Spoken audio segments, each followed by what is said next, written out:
Hey guys, my name is Sergio Castillo and I'd like to welcome you to the Knitting Project. For my cross-gender activity, I decided to participate in the craft of knitting. More specifically, I created a scarf. Let's begin with the history and the current issues revolving around knitting. So the origins of knitting aren't concrete, but we know that it started from the basic need of protection from harsh weather.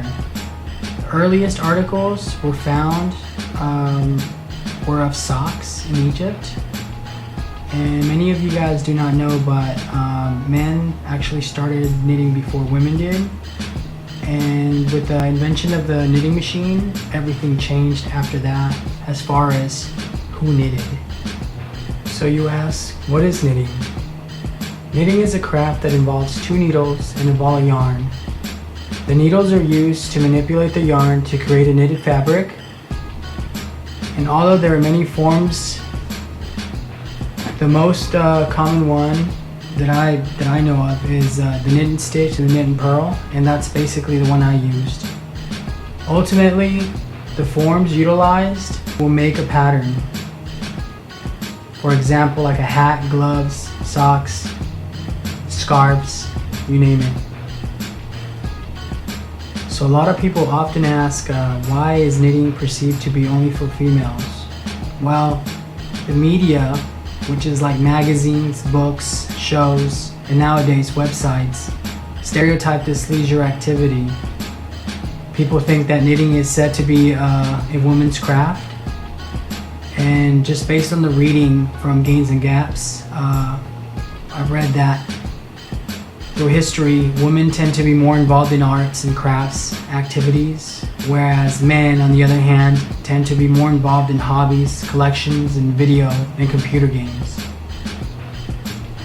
So this is a perfect example of what I was talking about as far as media goes. When I went to the store, Michael's, I was walking around the aisles and I've noticed that almost every single piece of, paper or magazine or projects had a female model on them, and you can see that there's no male models on any of these, so that's why a lot of people say that knitting is for women.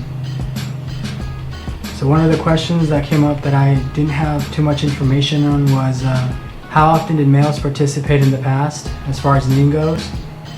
What I got was that men only participated when knitting was essential back in the days. Men used to use knitting as a trading, kind of like a trading thing. So they would create their projects, and they would go to these conventions or these places, and they would trade their goods for the goods that were essential for them at the time. So along the way, during my research, I found a lot of interesting issues that I wanted to share with you. For example, knitting has become more popular as technology has evolved. More males are taking on the leisure activity. Basically, a Stitch and Bitch group started getting girls and guys together through a commonality such as knitting, to participate together and make these projects, and it basically made males want to participate more in knitting. Stereotypes are being challenged by the introduction of male knitters. To be more specific, there's this guy that I researched about. His name is John McDonald, and he started a all-boys knitting group, and the way he drew the kids in with this project was he introduced more characters like snakes and more male type of projects rather than your usual sweater and scarf and gloves type of thing. And another cool issue interesting issue that I found through my research was that throughout the country, a lot of more of the boys are being encouraged to learn the art of knitting at a very young age, so that as they grow older, they don't associate knitting with just being like a feminine thing. So theories on historical participation. Knitting became a dying art for some time after the knitting machine was invented. Women still participated, but only because of the ideals society placed them under. And with the introduction to new magazines, people became more interested. Cool fact about this is that the way they drew females back into knitting was through a good marketing scheme where they placed a girl who was wearing a knitted bikini, and what happened was they basically associated sexiness and knitting together, and that was a way to draw females back into this leisure activity. So what's the relationship to the class material? So how does knitting fit into the traditional ideals? Well, historically, girls and boys have been trained to fill different social roles. Kind of like the Victorian ideals.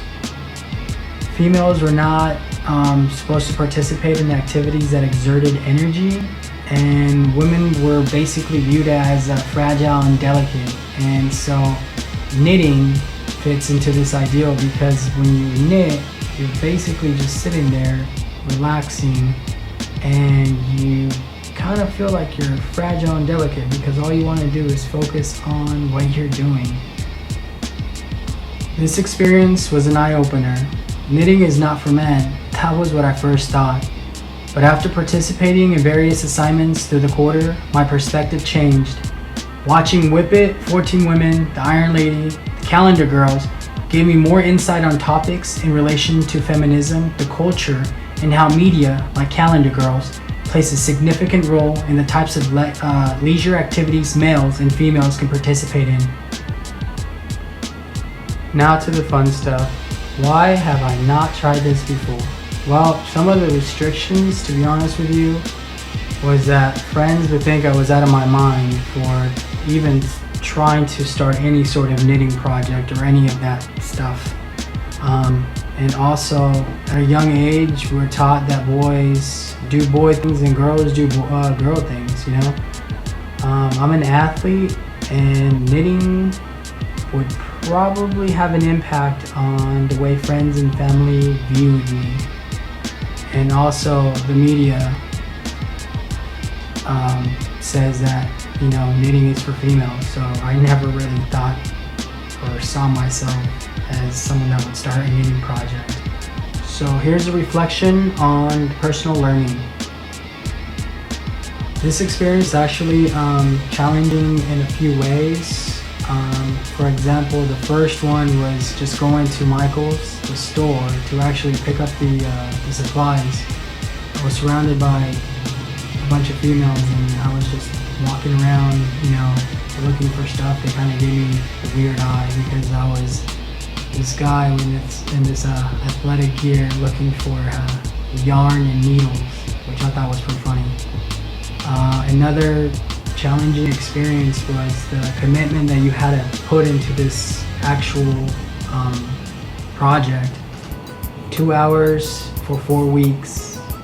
I would have rather spent doing something else rather than knitting, but at the end I actually didn't mind. It was just the fact that I needed to sit there for 2 hours, or, you know, time spread out throughout the week, but, you know, it seemed like a lot at the time.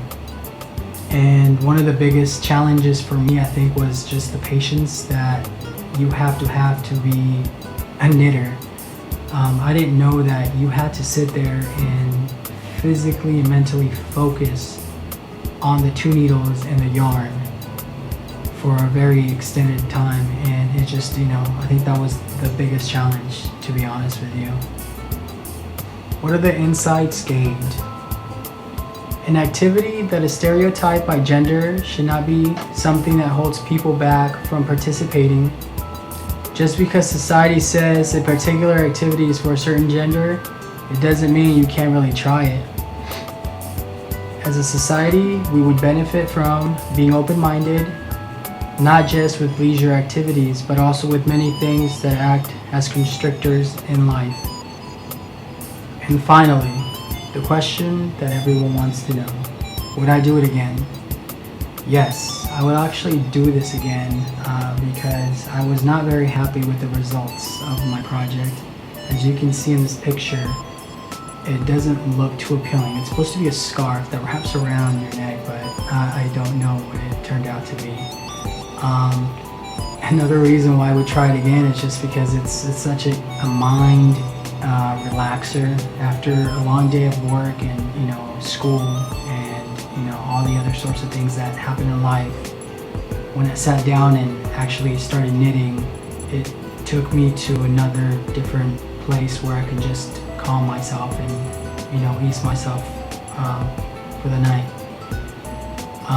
And another reason, more particular to why I would do it again, is because my fiance's mom has challenged me to make another project, and so I'm taking on the challenge, and I wanna see what I can do. I just want to thank everyone for joining me and being part of this experience.